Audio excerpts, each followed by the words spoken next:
जय जिनेंद्र। जय जिनेंद्र। आज हम सब मिलकर कह सकते हैं एक बेहद गहरे और महत्वपूर्ण विषय में उतर रहे हैं। जी। भगवान महावीर का जीवन, उनका दर्शन और हाँ, जैन धर्म में दीपावली का वो खास मतलब। बिल्कुल, जो शायद आमतौर पर उतना नहीं जाना जाता। सही कहा।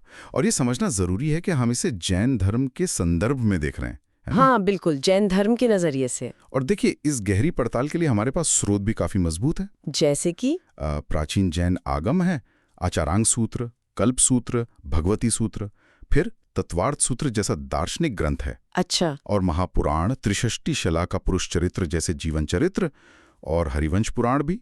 साथ ही हाँ, आधुनिक शोधों को भी ध्यान में रखेंगे। बहुत बढ़िया। तो हमारा मकसद साफ है, इन सभी स्रोतों से जो जानकारी मिलती है उसे समझना। जी। भगवान महावीर के जीवन की कहानी क्या है, उनकी शिक्षाओं का सार और सबसे खास दीपावली, उनके निर्वाण से इसका क्या गहरा नाता है। बिल्कुल। तो चलिए शुरुआत दीपावली से ही करें। हाँ, करते हैं। देखिए, अक्सर दीपावली को हम धन धान्य, लक्ष्मी पूजा से जोड़ते हैं। हाँ, आमतौर पर तो यही होता है। पर जैन धर्म में इसका महत्व एकदम अलग है, बिल्कुल आध्यात्मिक। ये असल में 24वें तीर्थंकर भगवान महावीर के निर्वाण यानी मोक्ष का दिन है। ओह अच्छा, मोक्ष का दिन। हाँ, इसीलिए इसे मोक्ष कल्याणक पर्व या बस मोक्ष पर्व कहते हैं। और ये जैन कैलेंडर वर्ष का आखिरी दिन भी है। अच्छा, तो मतलब ये बाहरी रोशनी से ज्यादा अंदर की उजाले का पर्व हुआ। बिल्कुल सही। तो ये निर्वाण की घटना ये कब और कैसे हुई थी, कुछ विस्तार से बताएंगी? हाँ, भगवान महावीर, तब उनकी आयु 72 वर्ष थी। जगह थी पावापुरी। पावापुरी बिहार में है ना? जी, बिहार में। तो पावापुरी में कार्तिक महीने की कृष्ण चतुर्दशी की वो ढलती रात थी और अमावस्या की सुबह। उसी संधि काल में उन्होंने शरीर छोड़कर मोक्ष प्राप्त किया। अच्छा। और एक अद्भुत संयोग भी है, ठीक उसी रात उनके सबसे प्रमुख शिष्य थे गणधर इंद्रभूति गौतम। हाँ, इंद्रभूति गौतम। उन्हें केवल ज्ञान, मतलब संपूर्ण ज्ञान प्राप्त हुआ है। एक ही रात में गुरु का निर्वाण और प्रमुख शिष्य को केवल ज्ञान, ये तो सचमुच अद्भुत है। जी है ना, बहुत खास संयोग है ये। और ये जो दिए जलाने की परंपरा है दीपावली पर, ये जैन धर्म में कैसे शुरू हुई? क्या ये सिर्फ अंधेरा दूर करने के लिए था? नहीं, इसके पीछे गहरा प्रतीक है। देखिए, हरिवंश पुराण में आता है कि जब भगवान महावीर का निर्वाण हुआ तो देवताओं ने पूरी पावापुरी को दियों से जगमग कर दिया था। अच्छा, देवों ने? हाँ, लेकिन कल्पसूत्र में एक और कह सकते हैं मार्मिक वर्णन है। वो क्या है? उसमें बताया है कि जब देवता चले गए तो रात घोर अंधेरी हो गई। बिल्कुल अंधेरा। तब वहां जो काशी और कोसल के गण राजा मौजूद थे, हाँ। उन्होंने कहा, अरे ज्ञान का प्रकाश यानी भाव उद्योत तो चला गया। मतलब महावीर स्वामी के जाने से? हाँ, तो अब हम इस भौतिक जगत के पदार्थ का प्रकाश यानी द्रव्योद्रोत करेंगे। और ये कहकर उन्होंने दीपक जलाए। वाह, तो ये दिए जलाना सिर्फ रोशनी करना नहीं, बल्कि उस परम ज्ञान के चले जाने के बाद भी ज्ञान के उस लौ को, उस उम्मीद को जलाए रखने का प्रतीक बन गया। आध्यात्मिक अंधेरे को मिटाने का प्रतीक। बिल्कुल सही समझा आपने। ये दीपावली को एक बिल्कुल ही नए नजरिए से दिखाता है। सच में। अच्छा, आपने भगवान महावीर को तीर्थंकर कहा। ये तीर्थंकर बनना, ये कितना खास होता है? आपने शायद शुरू में तीर्थंकर नाम कर्म का जिक्र किया था। हाँ, किया था।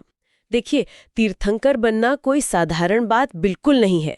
ये एक बेहद दुर्लभ पुण्य कर्म के उदय से ही संभव होता है। दुर्लभ पुण्य कर्म? जी, जिसे तीर्थंकर नाम कर्म कहते हैं। जिस आत्मा की ये कर्म उदय में आता है, वही तीर्थंकर बनकर धर्म तीर्थ। धर्म तीर्थ मतलब साधु, साध्वी, श्रावक, श्राविका, ये 4 तरह का संघ, उसकी स्थापना करते हैं और मोक्ष का सही मार्ग दिखाते हैं। और भगवान महावीर ने ये दुर्लभ कर्म कैसे बांधा, कैसे अर्जित किया? क्या इसकी कोई खास प्रक्रिया है? ये कई जन्मों की साधना का फल होता है, कोई एक जन्म का नहीं। खास तौर पर उनके न्यासार और नंदन मुनि के जन्मों का उल्लेख आता है शास्त्रों में। अच्छा, न्यासार और नंदन मुनि? हाँ, उन जन्मों में उन्होंने 16 विशेष भावनाएं या कह सकते हैं 16 विशेष गुण, उनका पूरी उत्कृष्टता से पालन किया। ये भावनाएं ही तीर्थंकर नाम कर्म बंधने का कारण बनती हैं। 16 भावनाएं? ये तो बहुत ज्यादा हैं। क्या आप कुछ मुख्य भावनाओं के बारे में बता सकती हैं, जिससे हमें अंदाजा लगे कि ये किस तरह की साधना है? ये जरूर। देखिए, ये 16 भावनाएं मन, वचन और कर्म की आप कह सकती हैं परम शुद्धता और समर्पण को दिखाती हैं। इनको हम कुछ समूहों में बांट सकते हैं समझने के लिए। हाँ, बताइए। एक तो है श्रद्धा और ज्ञान से जुड़ी भावनाएं, जैसे दर्शन विशुद्धि। हाँ, मतलब जिनेश्वर भगवान ने जो सत्य बताया है उस पर अटूट निर्मल विश्वास, कोई शंका नहीं। और दूसरी अभिक्षण ज्ञानोपयोग, यानी लगातार ज्ञान की साधना में लगे रहना, ज्ञान का अभ्यास करते रहना। अच्छा। श्रद्धा और ज्ञान। और फिर है आचरण और विनय से जुड़ी, जैसे शील व्रतेश्वर अतिचार। ये थोड़ा कठिन नाम है। हाँ, मतलब अपने व्रत जैसे अहिंसा, सत्य वगैरह, उनका बिना किसी दोष के पालन करना, बिल्कुल निखूद पालन। और विनय संपन्नता, देव, शास्त्र, गुरु के प्रति परम विनम्रता। फिर तप और त्याग से जुड़ी है शक्ति तस त्याग और शक्ति तस तप, मतलब अपनी शक्ति अनुसार त्याग करना और तप करना जितना बन पड़े। ठीक है। और फिर करुणा और सेवा भी है, जैसे साधु समाधि, साधुओं की सेवा करना, उनकी रक्षा करना। और प्रवचन वात्सल्य, धर्म और जो धर्मात्मा लोग हैं उनके प्रति गाय जैसा निस्वार्थ प्रेम रखना। गाय जैसा प्रेम? हाँ, ये दिलचस्प है। हाँ। मतलब बिना किसी स्वार्थ के। और एक और महत्वपूर्ण है मार्ग प्रभावना। मार्ग प्रभावना यानी सत्य धर्म का प्रभाव फैलाना, उसकी महिमा बढ़ाना। बाप रे, ये तो मतलब जीवन के हर पहलू में उच्चतम आदर्श स्थापित करने जैसा है। सिर्फ एक या दो नहीं, बल्कि सभी 16 गुणों का एक साथ पालन करना, और वो भी पूरी शुद्धता से। हाँ, और ये सब करते हुए मन में भाव क्या होना चाहिए? सभी जीवों का कल्याण हो, सिर्फ अपना नहीं। ओहो, ये कितना मुश्किल होता होगा। बहुत ज्यादा। और बात यहीं खत्म नहीं होती। ये कर्म बनने के लिए और भी शर्तें हैं। और क्या शर्तें? ये कर्म केवल मनुष्य जन्म में ही बन सकता है। अच्छा। और वो भी कर्म भूमि में, जैसे हमारा ये भरत क्षेत्र है। और उस समय किसी केवली यानी सर्वज्ञानी या श्रुत केवली यानी शास्त्रों के पूर्ण ज्ञाता का मौजूद होना भी जरूरी है। इतने सारे संयोग एक साथ? जी, इतने सारे संयोग एक साथ मिलना अत्यंत दुर्लभ है। इसीलिए तो युगों युगों में केवल 24 तीर्थंकर ही होते हैं हर अर्ध चक्र में। अब समझ में आया कि ये तीर्थंकर पद कितना ऊंचा और कितना दुर्लभ है। चलिए, अब भगवान महावीर के जन्म की ओर चलते हैं। उनका अवतरण कब और कहाँ हुआ था? हाँ, तो पारंपरिक मान्यता के अनुसार उनका जन्म आज से लगभग 2600 साल पहले हुआ था। 2600 साल? जी, ईसा पूर्व 599 मानते हैं ज्यादातर। कुछ आधुनिक इतिहासकार 549 ईसा पूर्व भी मानते हैं। महीना था चैत्र, शुक्ल पक्ष की त्रयोदशी। और जगह थी कुंडग्राम, वैशाली के पास, आजकल के बिहार में। वे ज्ञात्रिक वंश के क्षत्रिय राजा थे सिद्धार्थ, और रानी त्रिशला उनके पुत्र थे।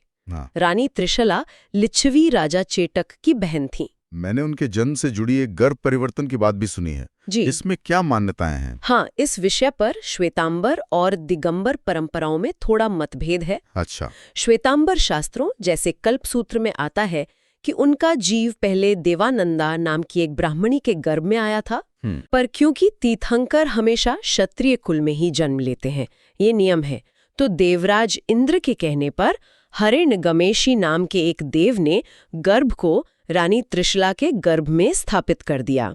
ओहो, ये तो बड़ी अद्भुत बात है। हाँ, लेकिन दिगंबर परंपरा इस घटना को नहीं मानती। उनका मानना है कि गर्भाधान से लेकर जन्म तक वे रानी त्रिशला के गर्भ में ही रहे।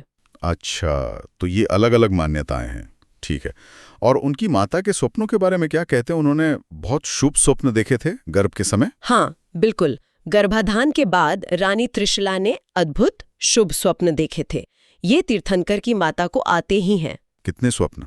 इसमें भी संख्या में थोड़ा भेद है। श्वेतांबर परंपरा 14 स्वप्नों का वर्णन करती है, जबकि दिगंबर परंपरा 16 का। अच्छा, कौन कौन से स्वप्न थे, कुछ याद है? हाँ, जैसे हाथी, बैल, सिंह, देवी लक्ष्मी का अभिषेक, फूलों की माला, चांद, सूरज, ध्वजा, सोने का कलश, कमल का सरोवर, क्षीर सागर यानी दूध का समुद्र, देव विमान, रत्नों का ढेर और धुआं रहित अग्नि।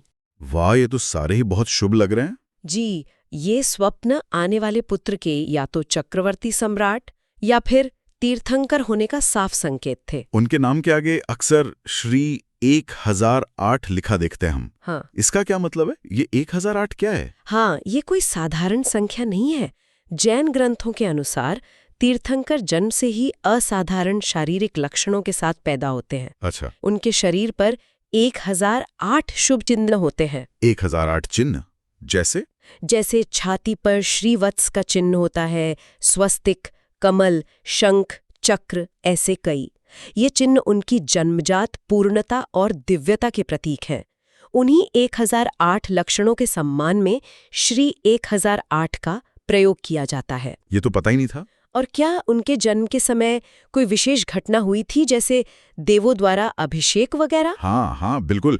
ये तीर्थंकरों के जीवन की 5 मुख्य घटनाओं में से है, जिन्हें पंच कल्याणक कहते हैं। गर्भ, जन्म, तप, ज्ञान और मोक्ष। अच्छा, ये पंच कल्याणक है। जी, तो जन्म दूसरा कल्याणक है। शास्त्रों में वर्णन है कि जन्म के तुरंत बाद देवराज इंद्र स्वयं बालक तीर्थंकर को अपने ऐरावत हाथी पर बैठाकर सुमेरु पर्वत पर ले जाते हैं। सुमेरु पर्वत पर? हाँ, वहाँ पांडुक शिला नाम की एक पवित्र शिला है।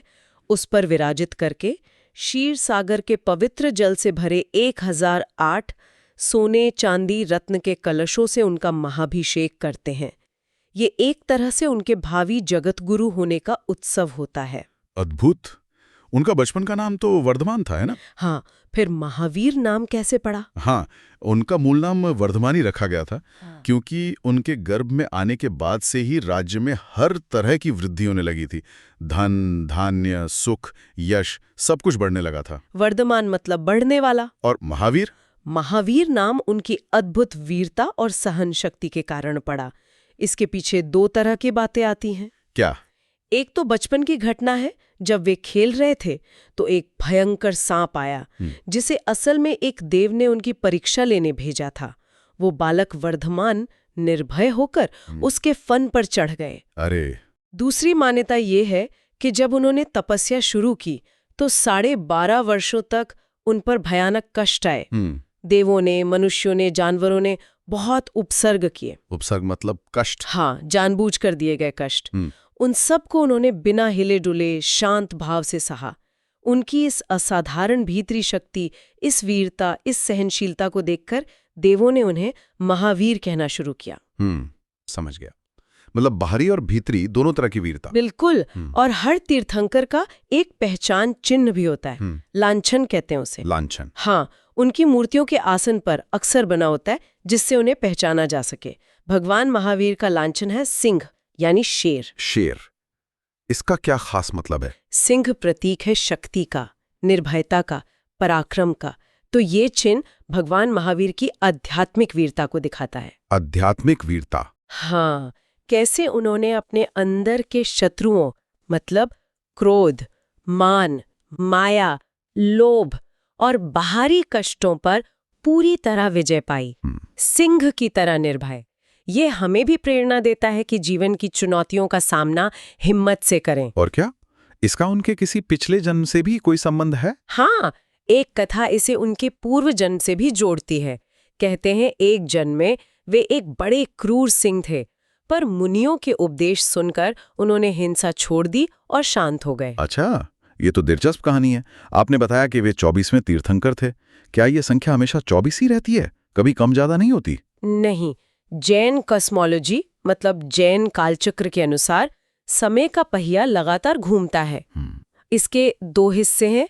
एक अवसर्पिणी, जिसमें हर चीज का धीरे धीरे ह्रास होता है, पतन होता है, और दूसरा उत्सर्पिणी, जिसमें धीरे धीरे उत्थान होता है। अच्छा, एक नीचे जाने वाला और एक ऊपर आने वाला चक्र। बिल्कुल। तो हर एक आधे चक्र में इस कर्म भूमि पर, जैसे हमारी दुनिया है, ठीक 24 तीर्थंकर ही जन्म लेते हैं, न कम न ज्यादा। ये एक शाश्वत निश्चित ब्रह्मांडीय नियम है। तो भगवान महावीर इस वर्तमान अवसर्पिणी काल मतलब पतन वाले काल के अंतिम तीर्थंकर थे? जी हाँ, वे इस काल के 24वें और अंतिम तीर्थंकर थे। वो 23वें तीर्थंकर भगवान पार्श्वनाथ के मोक्ष जाने के 273 साल बाद जन्मे थे। अच्छा, पार्श्वनाथ जी के बाद पार्श्वनाथ जी ने तो 4 महाव्रत दिए थे ना? अहिंसा, सत्य, अस्तेय, अपरिग्रह। हाँ, उन्होंने चातुर्याम धर्म दिया था। तो महावीर ने इसमें क्या कुछ जोड़ा या बदला? उन्होंने 5वें महाव्रत ब्रह्मचर्य यानी पूर्ण आत्मसंयम को स्पष्ट रूप से इसमें जोड़ा और उसे स्थापित किया। पार्श्वनाथ जी के समय में अपरिग्रह में ही ब्रह्मचर्य को गर्भित माना जाता था, पर महावीर स्वामी ने इसे अलग से स्पष्ट किया। तब से ये 5 महाव्रत कहलाए। अच्छा, तो ब्रह्मचर्य को उन्होंने स्पष्ट रूप से 5वां महाव्रत बनाया। जी। तो 30 साल की उम्र तक वे राजकुमार वर्धमान रहे। फिर अचानक राजपाट छोड़कर वैराग्य का मार्ग क्यों चुना? क्या कोई दुख या कोई खास घटना वजह बनी थी? नहीं, देखिए, उनके वैराग्य का कारण कोई बाहरी दुख या घटना नहीं थी। उनका वैराग्य अंदर से आया था। अंदर से? कैसे? वे जन्म से ही 3 प्रकार के ज्ञान के धारक थे: मति ज्ञान, श्रुति ज्ञान और अवधि ज्ञान। अवधि ज्ञान मतलब दूर क्षेत्र की और बीते हुए समय की घटनाओं को जान लेना। तो इस ज्ञान से वे दुनिया की नश्वरता, ये जन्म मृत्यु का जो चक्र है, उसे भली भांति जानते थे। वे लगातार सोचते थे कि ये सांसारिक सुख तो क्षणिक हैं, पल भर के हैं। असली सुख तो आत्मा को कर्मों के बंधन से पूरी तरह मुक्त करने में है। इसी आत्मज्ञान ने उन्हें वैराग्य की ओर प्रेरित किया। मतलब उनका वैराग्य ज्ञान प्रेरित था, दुख प्रेरित नहीं। बिल्कुल। और दीक्षा कैसे ली उन्होंने? क्या प्रक्रिया थी? 30 वर्ष की आयु पूरी होने पर उन्होंने अपने माता पिता से आज्ञा ली। कुछ मान्यताओं में बड़े भाई नंदीवर्धन से आज्ञा लेने का उल्लेख है।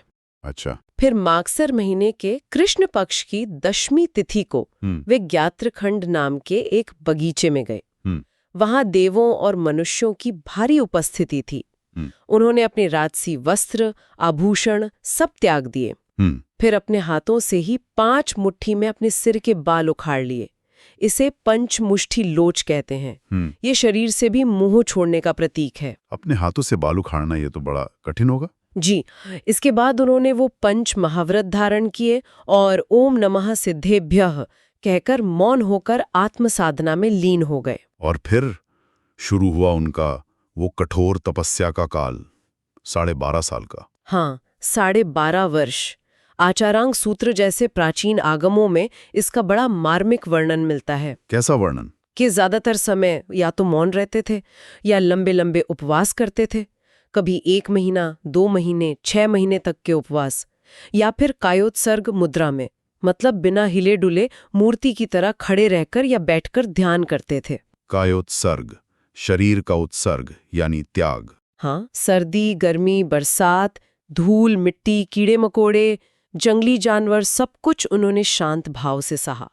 कहते हैं पूरे 12.5 साल के इस लंबे तपस्या काल में उन्होंने सिर्फ करीब 350 दिन, वो भी रूखा सूखा भोजन लिया, बस। 12.5 साल में सिर्फ 350 दिन भोजन, और कल्पनीय है ये तो। जी। सुना है इस दौरान उन्हें बहुत कष्ट भी दिए गए थे। अपने उपसर्ग शब्द का प्रयोग किया था। कुछ खास घटनाओं का जिक्र आता है क्या? हाँ, कई भयानक उपसर्ग हुए उन पर। जैसे संगम नाम का एक देव था, उससे बड़ी ईर्ष्या हुई। उसने लगातार 6 महीने तक उनको 20 तरह के भयानक कष्ट दिए। 6 महीने तक? हाँ, कभी डरावने जानवर बनकर डराया, कभी बीमारियां पैदा की, कभी कांटे छुबोए, पर महावीर बिल्कुल अडिग रहे, शांत रहे। और वो चंडकोशिक सांप वाली घटना? हाँ, वो भी बहुत प्रसिद्ध है। चंडकौशिक एक अत्यंत जहरीला सांप था। कहते हैं उसकी फुंकार से ही पेड़ पौधे जल जाते थे। उसने महावीर को डस लिया। फिर क्या हुआ? चमत्कार हुआ। महावीर के पैर से खून की जगह दूध जैसी सफेद धारा निकली और उनके शांत चेहरे और करुणा भरे शब्दों बुझ बुझ चंडकोसिया, मतलब समझ जाग चंडकोशिक जाग, से सांप का सारा जहर, सारा क्रोध शांत हो गया। उसे अपने पिछले जन्म याद आ गए और उसका उद्धार हो गया। अद्भुत, करुणा की शक्ति। हाँ, एक और प्रसंग आता है जब एक ग्वाले ने गुस्से में आकर उनके कानों में लकड़ी की लंबी कीलें ठोक दी थीं जब वे ध्यान में खड़े थे। हे भगवान, कानों में कीलें? जी। उसे भी उन्होंने अविचल भाव से सहा। बाद में जब एक वैद्य ने वो कीलें निकाली तो बहुत पीड़ा हुई, पर वे शांत रहे। ये मानते हुए कि ये उनके ही किसी पुराने जन्म के कर्म का फल है जो आज उदय में आया है। हम खड़े हो जाते हैं ये सब सुनकर। इतनी कठोर तपस्या, इतनी सहनशीलता, इसका अंतिम परिणाम क्या हुआ?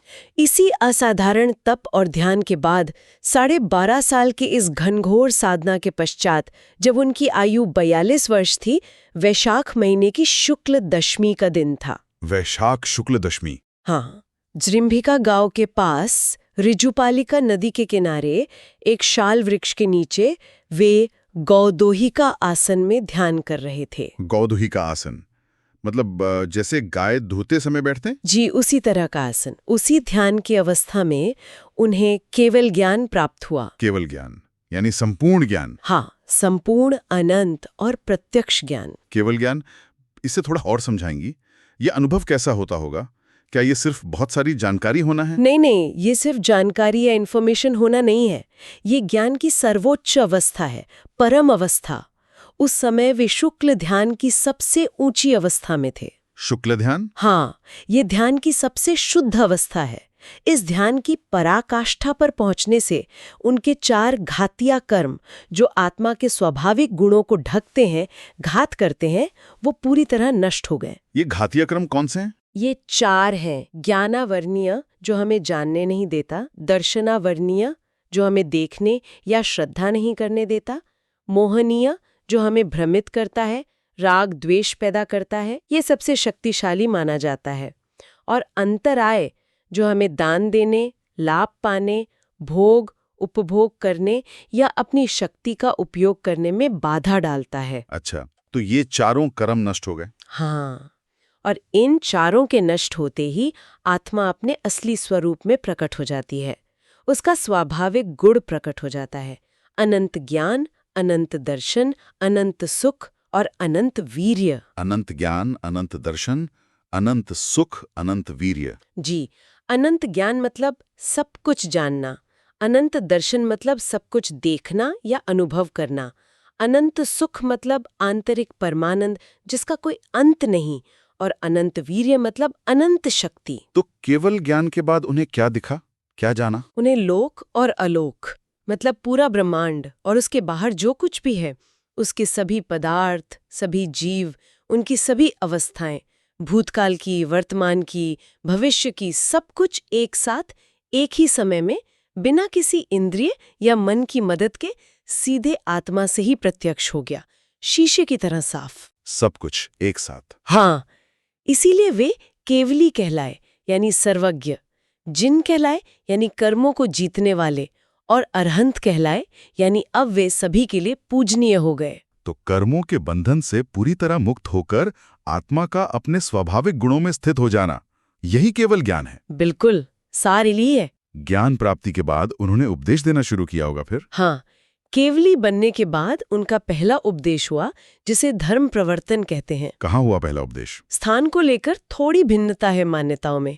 कोई कहता है ऋजुपालिका नदी के तट पर ही हुआ, कोई पावापुरी के महासेन वन में, कोई राजगीर के विपुलाचल पर्वत पर। अच्छा, पर खास बात यह है कि उनका उपदेश हमारी तरह शब्दों में नहीं होता था, है ना? नहीं, वो दिव्य ध्वनि कहलाती थी। दिव्य ध्वनि ये कैसी होती थी?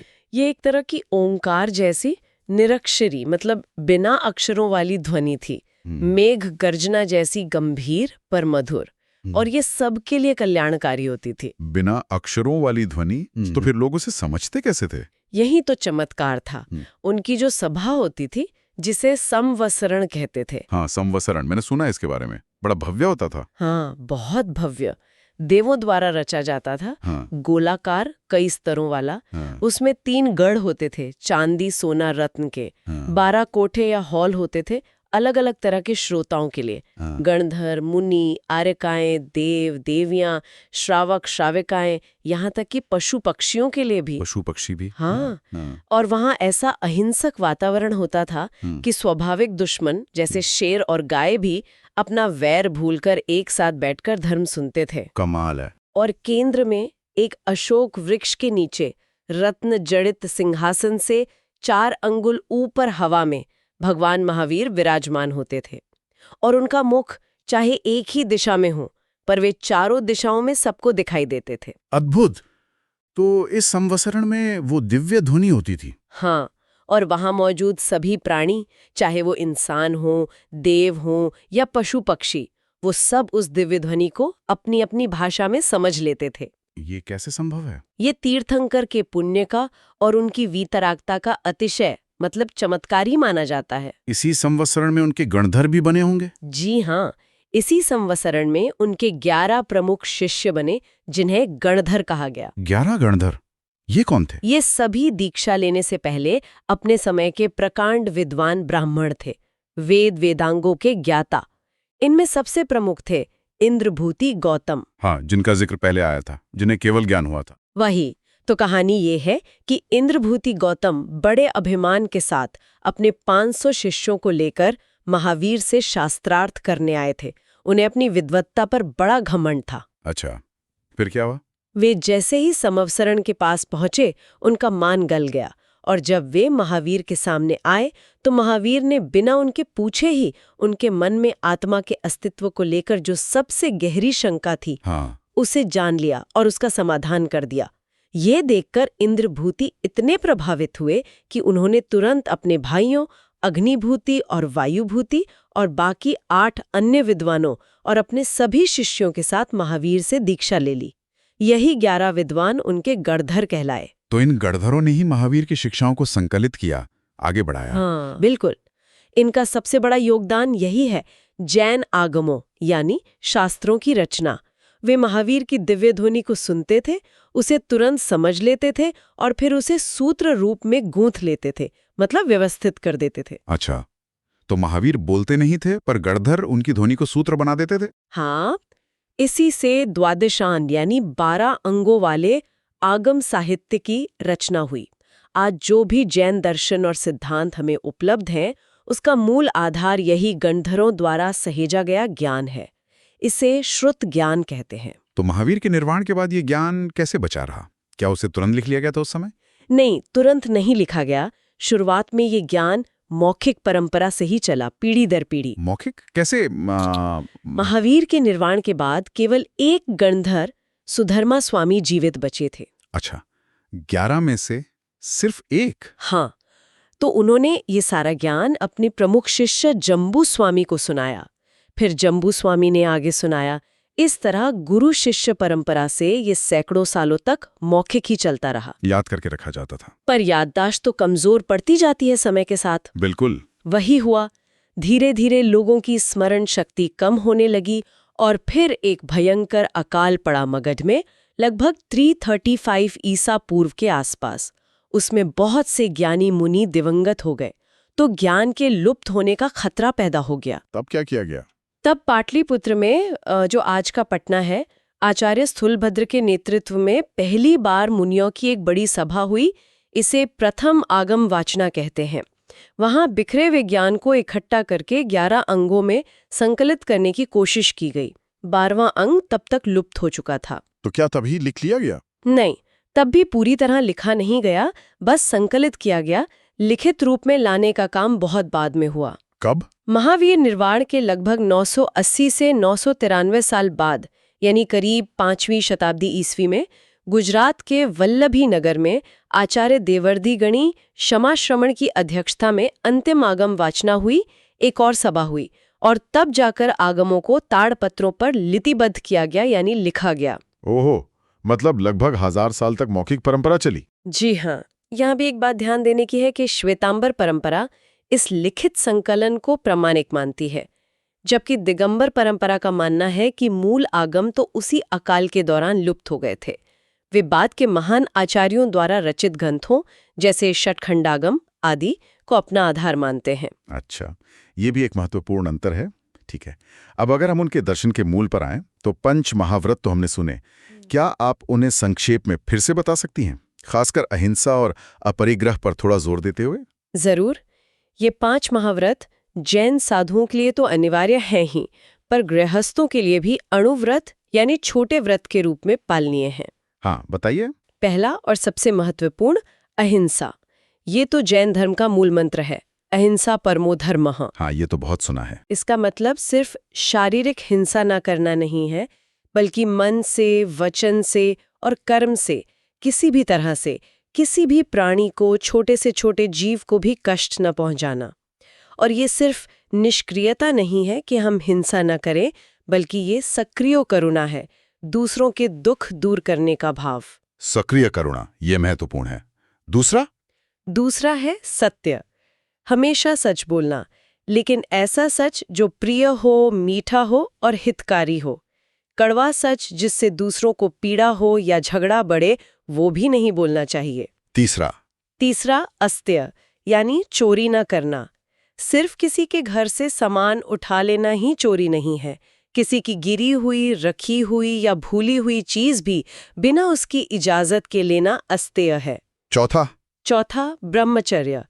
सभी तरह की कामुक इच्छाओं और प्रवृत्तियों का मन, वचन, कर्म से पूरी तरह त्याग, पूर्ण आत्मसंयम। और पांचवा अपरिग्रह, यानी किसी भी चीज के प्रति, चाहे वो वस्तु हो, संपत्ति हो या रिश्ते हो, मोह या आसक्ति न रखना, जरूरत से ज्यादा संग्रह न करना, अपनी इच्छाओं और आवश्यकताओं को सीमित रखना। तो ये सिर्फ धन दौलत का त्याग नहीं है। नहीं, ये हर तरह के ममत्व, हर तरह की मेरापन की भावना का त्याग है। यही आसक्ति दुखों का मूल कारण मानी गई है।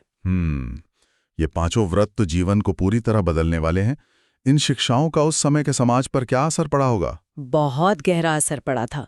देखिए, उस समय यज्ञों में पशु बलि बहुत होती थी। हाँ, वैदिक काल में। महावीर ने उसका जोरदार विरोध किया। इससे अहिंसा का विचार बहुत तेजी से फैला। फिर उन्होंने जन्म पर आधारित ऊंच नीच यानी जाति व्यवस्था को नकारा। उन्होंने कहा कि कोई भी इंसान अपने जन्म से नहीं, बल्कि अपने कर्म से ऊंचा या नीचा होता है। ये तो बहुत क्रांतिकारी विचार था उस समय के लिए। बिल्कुल। और शायद सबसे क्रांतिकारी बात ये थी कि उन्होंने स्त्रियों को भी पुरुषों के समान ही मोक्ष का अधिकारी माना। उन्हें भी दीक्षा लेकर साध्वी यानी आर्य का बनने का अधिकार दिया। ये उस समय बहुत बड़ी बात थी। सच में। और दार्शनिक स्तर पर उनकी सबसे बड़ी देन क्या मानी जाती है? उनके दर्शन का सार। 2 सिद्धांत बहुत ही मौलिक और महत्वपूर्ण हैं। पहला तो है कर्म सिद्धांत। क्रम सिद्धांत। हाँ, कि हम अपने भाग्य के निर्माता खुद हैं। जैसा कर्म करेंगे, अच्छा या बुरा, वैसा ही फल हमें भोगना पड़ेगा। कोई ईश्वर हमारे कर्मों का फल नहीं देता, कर्म स्वयं ही फल देते हैं। इससे व्यक्ति की नैतिक जिम्मेदारी बहुत बढ़ जाती है। सही बात है। और दूसरा है अनेकांतवाद और स्यादवाद। ये जैन दर्शन की अपनी खासियत है। अनेकांतवाद? हाँ, मतलब अनेकांतवाद कहता है कि सत्य या कोई भी चीज जो है उसके अनेक पहलू होते हैं, अनेक दृष्टिकोण होते हैं। उसे पूरी तरह समझने के लिए सभी पहलुओं को देखना जरूरी है।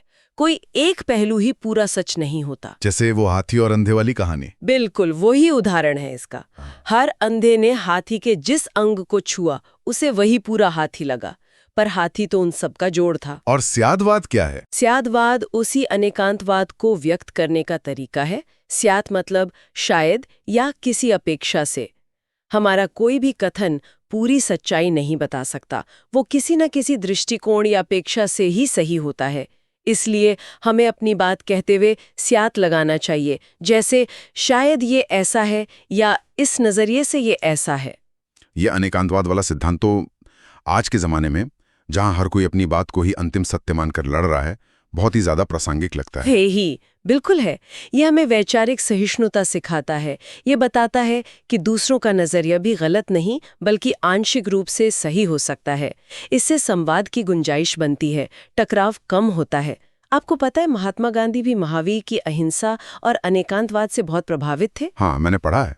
अच्छा, भगवान महावीर के जीवन से जुड़े कौन कौन से स्थान आज महत्वपूर्ण तीर्थ बन गए, और क्या उनके होने के कोई ऐतिहासिक या पुरातात्विक प्रमाण भी मिलते हैं? हाँ, कई स्थान हैं जो आज जैनों के लिए परम पवित्र तीर्थ हैं। मुख्य रूप से उनके पंच कल्याणक स्थल, जैसे उनकी जन्मभूमि वैशाली के पास कुंडग्राम, तपस्या और उपदेश स्थली राजगीर राजगृह, केवल ज्ञान भूमि जिम्बिका ग्राम। ये जिम्बिका ग्राम कहाँ है? इसे आज के झारखंड में बराकर नदी के तट के पास माना जाता है। और फिर निर्वाण भूमि पावापुरी। ये तो मुख्य हैं ही। इनके अलावा चंपापुरी, श्रावस्ती, मिथिला आदि भी महत्वपूर्ण हैं, जहां उन्होंने वर्षावास किए या उपदेश दिए। और ऐतिहासिक प्रमाण भी मिलते हैं, जैसे वैशाली और राजगीर में जो खुदाई हुई है, उससे प्राचीन बस्तियों और बौद्ध जैन विहारों के अवशेष मिले हैं। चीनी यात्री हुएनसांग ने भी 7वीं सदी में भारत आकर राजगीर का वर्णन किया है और वहां जैनों की उपस्थिति बताई है। अच्छा। और सबसे ठोस प्रमाण मिलता है मथुरा के कंकाली टीला से। वहां खुदाई में कुषाण काल यानी पहली दूसरी शताब्दी ईस्वी की बहुत सारी जैन मूर्तियां, शिलालेख, आयागपट वगैरह मिले हैं। उनमें महावीर की मूर्तियां भी हैं। ये साबित करता है कि उनकी पूजा और उनका प्रभाव बहुत प्राचीन काल से चला आ रहा है। ये तो वाकई महत्वपूर्ण प्रमाण है। तो इस पूरी चर्चा को अगर हम समेटें तो भगवान महावीर के जीवन और उनके दर्शन से मुख्य संदेश क्या है जो हम आज भी अपने जीवन में उतार सकते हैं? देखिए, सार रूप में कहें तो कुछ मुख्य संदेश उभरते हैं। पहला, अहिंसा ही परम धर्म है। दूसरा, अपनी आत्मा या सत्य की खोज स्वयं करो, किसी और पर निर्भर मत रहो, अपना सच में सेज जा। तीसरा, सत्य के अनेक पहलू हैं, इसलिए हट छोड़ो और दूसरों के विचारों का सम्मान करो, अनेकांतवाद।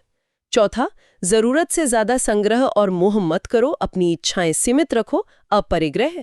और पांचवा, याद रखो कि तुम अपने कर्मों के लिए खुद जिम्मेदार हो, इसलिए अच्छे कर्म करो, कर्म सिद्धांत। अहिंसा, आत्मखोज, अनेकादवाद, अपरिग्रह और कर्म, ये 5 सूत्र। और आज की दुनिया में ये संदेश कितने काम के हैं? शायद पहले से भी ज्यादा काम के हैं। आज जब दुनिया में इतनी हिंसा है, आतंकवाद है, युद्ध है, तब महावीर की अहिंसा हमें शांति का रास्ता दिखा सकती है। हाँ। जब इतना भौतिकवाद है, उपभोक्तावाद है, पर्यावरण का संकट है, तब उनका अपरिग्रह हमें जरूरत से ज्यादा उपभोग से बचने और प्रकृति के साथ तालमेल बिठाने की प्रेरणा देता है। बिल्कुल। और जब विचारों का इतना टकराव है, लोग एक दूसरे को सुनना ही नहीं चाहते, तब उनका अनेकांतवाद हमें दूसरों को समझने और साथ मिलकर जीने की कला सिखाता है। वे हमें बताते हैं कि असली खुशी बाहर की चीजों में नहीं है, बल्कि अंदर की शुद्धि में और सभी जीवों के प्रति मैत्री, प्रेम और करुणा में है। बिल्कुल सही कहा आपने। और ये हमें एक गहरे सवाल पर सोचने को मजबूर करता है। हाँ, ये विचारणीय है कि ये जो अनेकांतवाद का सिद्धांत है, जो हमें सिखाता है कि सत्य बहुआयामी है और कोई एक नजरिया पूरा सच नहीं हो सकता, ये आज की इस इंफॉर्मेशन ओवरलोड वाली दुनिया में, जहां अक्सर ध्रुवीकरण दिखता है, हमारे आपसी संवाद को, एक दूसरे की समझ को कैसे बेहतर बना सकता है। क्या हम वाकई कभी रुककर शांति से दूसरों के नजरिए को गहराई से समझने की कोशिश करते हैं, ये मानते हुए कि हमारा अपना दृष्टिकोण भी सच का सिर्फ एक हिस्सा हो सकता है, पूरा सच नहीं? ये वाकई एक बहुत जरूरी सवाल है जिस पर शायद हम सभी को सोचने की जरूरत है। इसी विचार के साथ आज की ये गहरी चर्चा यहीं समाप्त करते हैं। बहुत बहुत धन्यवाद। जय जिनेंद्र। जय जिनेंद्र।